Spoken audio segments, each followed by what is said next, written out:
ମୁକ୍ତିମୟ ହେଇଯାଆନ୍ତା। ମୂର୍ତ୍ତି ତେବେ ଗଢ଼ିବ କି? ମୁଁ ଗଢ଼ିବି। ତୁମର ଏ ବୟସ, ହାତ ଗୋଡ଼ ଥରୁଛି। ହେଲେ ମନଟା ମୋର ଯାଇ ଲାଖି ରହିଲାଣି ଦାରୁ ବ୍ରହ୍ମରେ। ଶୁଣ ରାଜା, ମୁଁ ଏଇ ଦେଉଳ ଗମ୍ଭୀରା ଭିତରେ ରହିବି। ଏଇଠି ରହି 21 ଦିନରେ ମୂର୍ତ୍ତି ଗଢ଼ିବି। ତମେ କବାଟ ବନ୍ଦ କରି ବାହାର କିଳିଣି ଦେଇ ମୁଦ ବସାଅ। ତମର ଭୋଜନ? ମୋ ଭଜନ କଥା ଥାଉ ହେ ରାଜା, ଯେଉଁ ମୂର୍ତ୍ତି ଏଠି ଗଢ଼ିବି ଏଣିକି ତାଙ୍କ ଭଜନ ଚିନ୍ତା ତମକୁ ଦିନ ରାତି ଲାଗି ରହିଥିବ। ହଁ, ଏ 21 ଦିନ ମତେ ଡାକିବ ନାହିଁ କି କବାଟ ଫିଟେଇବ ନାହିଁ। କବାଟରେ ମୁଦ ଦେଇଯାଅ, ମୁଁ କାମ ଆରମ୍ଭ କରେ।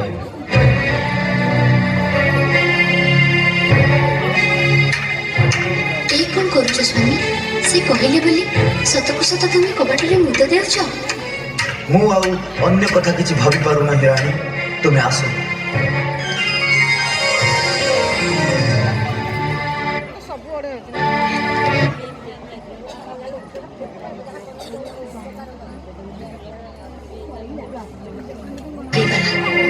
ଆଉ 7 ଦିନରେ ଦ୍ୱାର ଖୋଲା। ଆଉ ଥରେ ଏହି କବାଟ ପାଖରେ କାନ ଦେଇ ଶୁଣିଲ। କିଛି ନାହିଁ, ନିହାଣ ମୁଗୁରର ଶବ୍ଦ ଶୁଭୁନାହିଁ। ତାହେଲେ ମୋ ମନକୁ ପାପ ଛୁଁଛି। ରାଣୀ, ତୁମେ ଠିକ କହିଛ ରାଣୀ। ମୁଁ ଏଇ ମୁହୂର୍ତ୍ତରେ କ୍ଷମା କରନ୍ତୁ ମହାରାଜ, କିଏ ଜାଣେ ସେଇ ମହାପ୍ରଭୁଙ୍କ ଆଜ୍ଞାରେ ଏସବୁ ଘଟୁଛି। ତେବେ ଶୁଣନ୍ତୁ ମହାମନ୍ତ୍ରୀ, ଯଦି ମହାପ୍ରଭୁଙ୍କର ମୋ ପ୍ରତି ଦୟା ହୋଇଥାଏ ତେବେ ତାଙ୍କରି ଆଜ୍ଞାରେ ମୁଁ ମୁଦ ଭାଙ୍ଗୁଛି।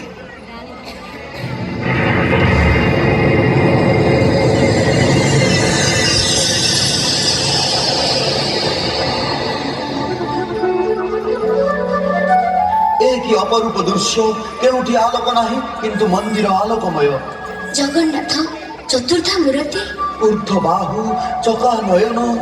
ଏ ଦେଖୁଛ ସ୍ୱାମୀ, ପ୍ରଭୁଙ୍କ ହସ୍ତପାଦ ଅସମ୍ପୂର୍ଣ୍ଣ।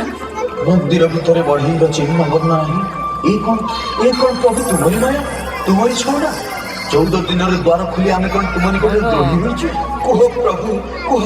ତା ନହେଲେ ଆମର ପ୍ରାଣ ବଳି ଦେଇ ଆମେ ଏ ଅପରାଧର ପ୍ରାୟଶ୍ଚିତ କରିବୁ।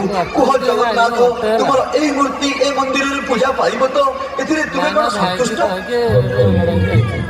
କଳି ଯୁଗରେ ମୋର ଏ ବହୁତ ପୂଜା ଭାବ, ଏଥିରେ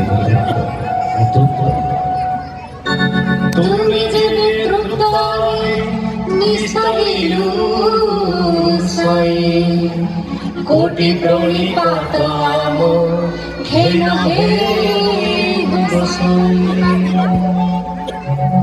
ଶୁଣ ରାଜା, ମୋର ସମ୍ପୂର୍ଣ୍ଣ ହସ୍ତପାଦ ଦୟଣାରେ ପୂରଣ ହେବ। ସେ ବଢ଼େଇମାନଙ୍କ ବଂଶଧରମାନେ ମୋର ରଥ ତିଆରି କଲେ। ଶବର ବିଶ୍ୱାବସୁର ବଂଶଧର ଏବେ ଦଇତା ସେବକ, ବ୍ରାହ୍ମଣ ବିଦ୍ୟାପତି ବଂଶର ଲୋକେ ଏବେ ଶୁଦ୍ଧ ସୁଆର। ଏବେ ତୁ ନିଜେ ପହଞ୍ଚ ବର ମାର। ଏ ମନ୍ଦିରରେ ଆପଣଙ୍କର ସେବା ପୂଜା, ଶୟନ ଭୋଜନ ଆଦି ଅଷ୍ଟପ୍ରହର ନୀତି ଯେମିତି ଅନନ୍ତ କାଳ ଯାଏ ଲାଗି ରହିଥିବ, ମୋତେ ଏଇ ବର ଦିଅ ପ୍ରଭୁ। ଏସବୁ ତ ମୋ ହିତ ପାଇଁ କହିବ, ଏବେ ତୋର ହିତ ପାଇଁ ବର ମାର। ମୋ ହିତ ଚିନ୍ତା ତୁମକୁ ଲାଗିଲାଣି ପ୍ରଭୁ? ମୋତେ ବର ପ୍ରଦାନ କରିବ? ମୋତେ ଏଇ ବର ଦିଅ।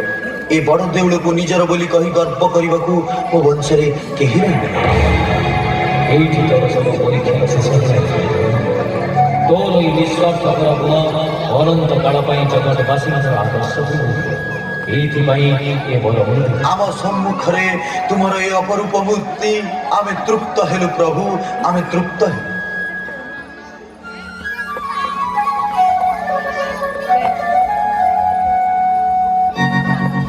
जगन्नाथ स्वामी नयन पथगामी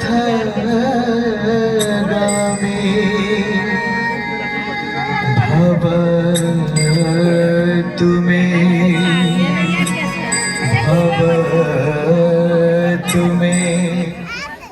ସଇଲା ତ ଆଉ।